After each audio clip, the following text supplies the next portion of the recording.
Dando continuidade à aula de hoje, vamos falar sobre a questão da higienização das mãos. A higienização das mãos é reconhecida mundialmente como uma medida primária, mas muito importante no controle de infecções relacionadas à assistência à saúde. Quando a gente fala, gente, em medida primária, significa que essa higienização, ela é algo que deve acontecer antes de qualquer outro tipo de procedimento. É uma medida bastante importante e eficaz, que graças a essa higienização das mãos, a gente evita vários tipos de contaminações nos pacientes, tá? E também na gente mesmo como profissional de saúde.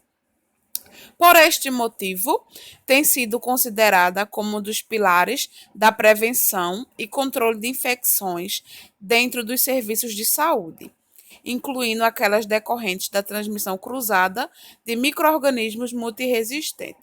Quando a gente fala transmissão cruzada, significa essa transmissão cruzada, por exemplo, um técnico de enfermagem vai verificar os sinais vitais de um paciente. Então, ele chega até o paciente, coloca o termômetro na axila para verificar a temperatura, coloca o tensiômetro e o estetoscópio no paciente para poder aferir a pressão arterial, entre outros, né, sinais vitais. A partir do momento que ele faz isso, sem o uso, por exemplo, da luva e sem fazer a higienização prévia das mãos, aí ele termina aquele paciente e vai até outro paciente fazer os mesmos procedimentos. Então, ele está levando micro-organismos do primeiro paciente para o segundo paciente. Então, isso que se chama de transmissão cruzada, tá? Se ele tiver com alguma patologia, né, que pegue através de contato, além do profissional de saúde estar em risco, se contaminando, ele vai contaminar também outro paciente que não estaria com esse tipo de doença por contato. Então, isso que é a transmissão cruzada. É quando a gente pega a carga microbiana de um paciente e passa para o outro. Aqui, gente, são os 5 momentos para a higienização das mãos. Então, quando que a gente deve fazer essa higienização das mãos? Primeiro, antes de contato com o paciente. Então, antes da gente chegar perto de qualquer paciente, a gente tem que higienizar as mãos. E quando for até outro paciente, se não for possível higienizar as mãos, né, naquele momento, o que é que a gente pode fazer? Tira a luva, coloca álcool em gel, né, álcool 70, coloca outra luva e vai para o outro paciente, tá? Isso caso não seja possível naquele momento fazer a higienização das mãos, porque pode acontecer, gente, de faltar água no hospital, viu? Acontece. Já vi casos, né, de colegas meus que pegaram plantões e que não tinha água no hospital. Então é complicado. Então a gente tem que dar um jeito de fazer essa higienização de outras formas. Segundo, antes da realização de procedimentos assépticos, então, gente, qualquer procedimento, né, na verdade, que a gente for fazer no paciente, é importante a gente fazer essa higienização das mãos.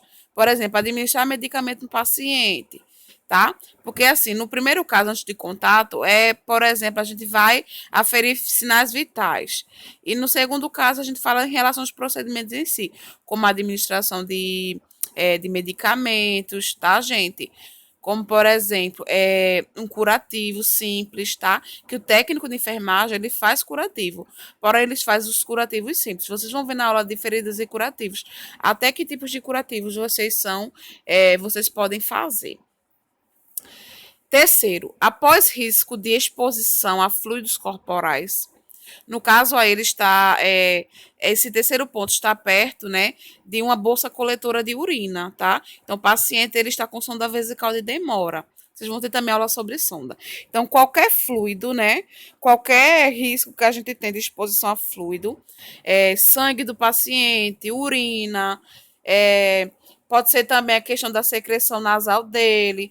Então, a gente tem que estar higienizando as mãos após a gente ter contato, né, com esses fluidos em si ou com a embalagem desses fluidos, porque não se sabe, né? A embalagem pode estar vazando, pode estar furada e a gente pode ter tido contato e às vezes a gente nem visualiza a olho nu, que a gente fala, mas tem que estar sempre higienizando essas mãos após esse contato com algum fluido do paciente. No quarto caso, é após contato com o paciente, tá? De forma geral, seja em relação a chegar perto do paciente e fazer sinais vitais, ou em relação a fazer essa questão de qualquer procedimento que for, né?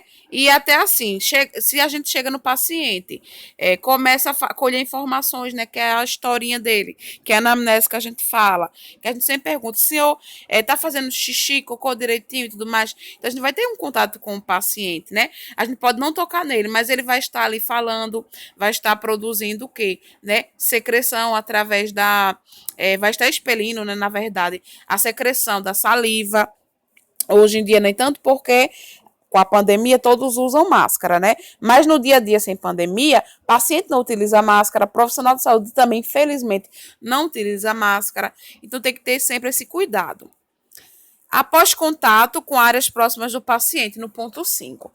Então, a gente sempre está ali mexendo no soro, né? Que está pendurado no suporte, na cabeceira do paciente, no leito, na bolsa coletora. Independente se a gente tiver com luva ou não, que o certo é estar com luva, a gente tem que fazer também essa higienização das mãos.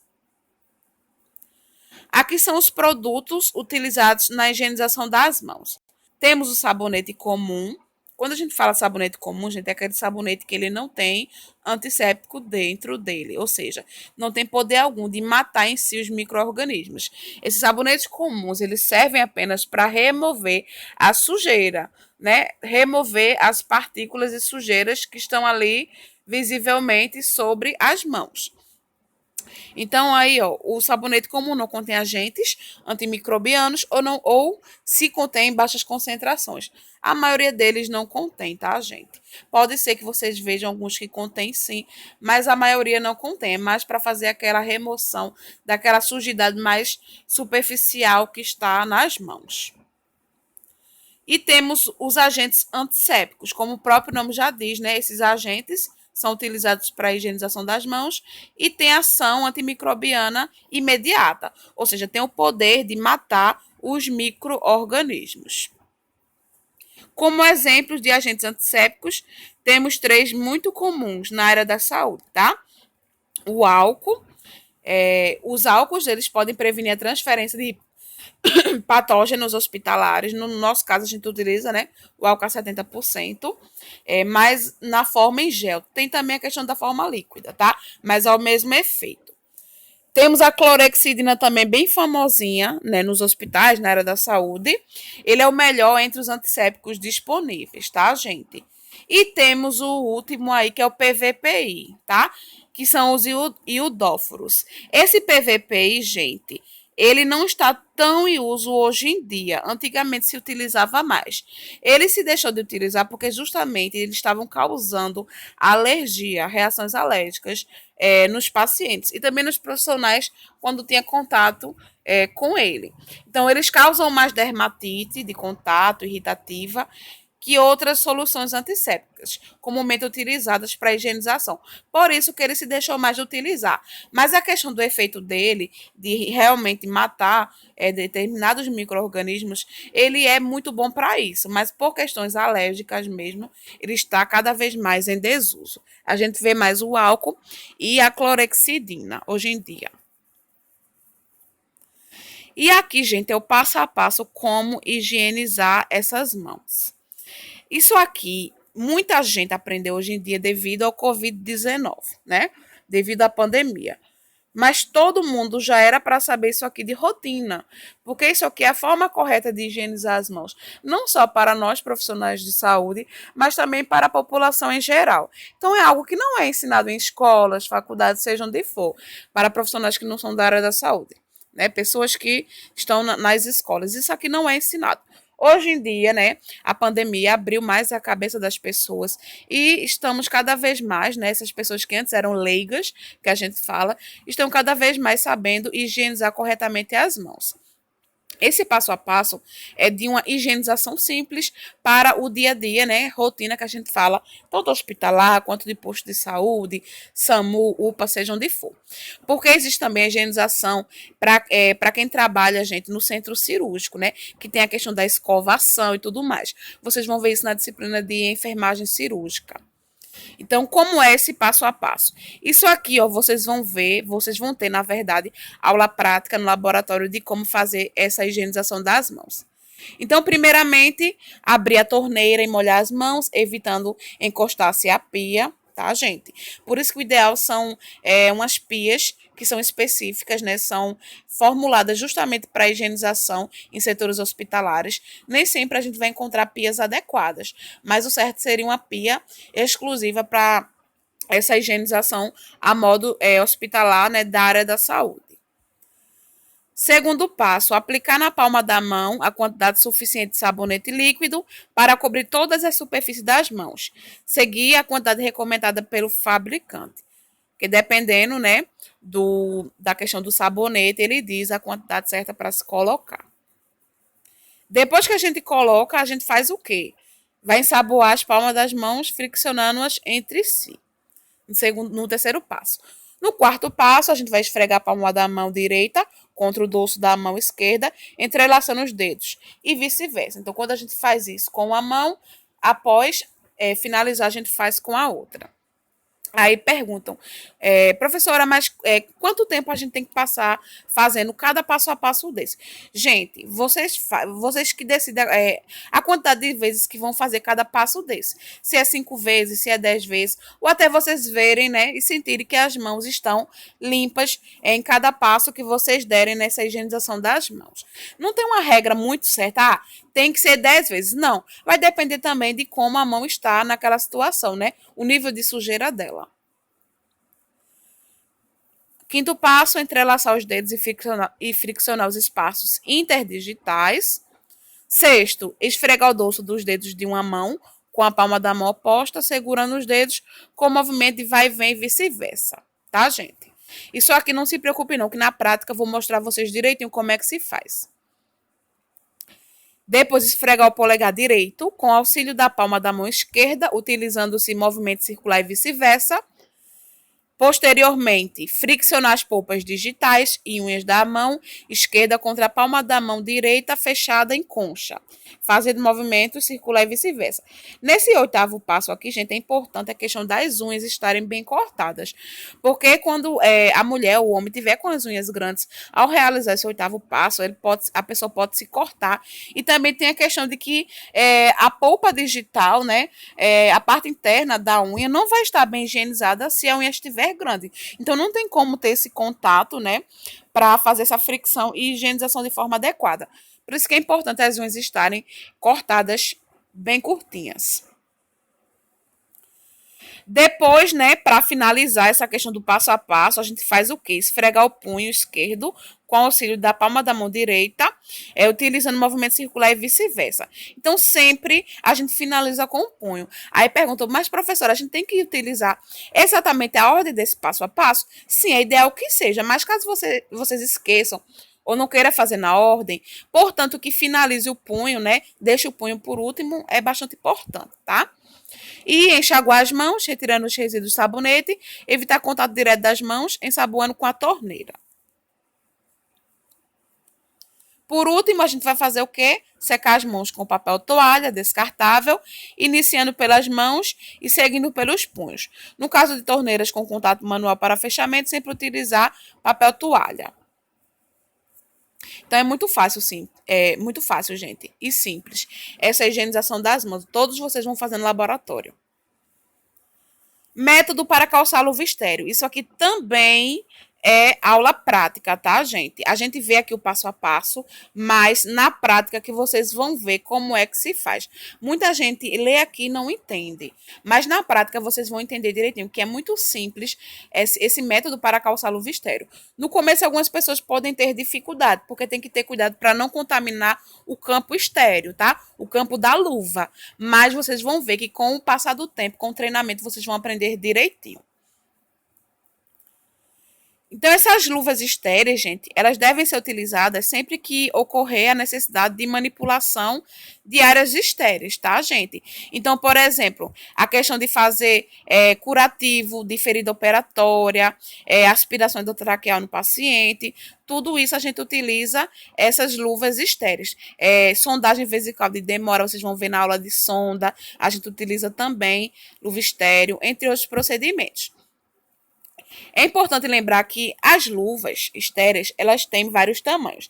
É importante também a gente saber cada tamanho, por quê?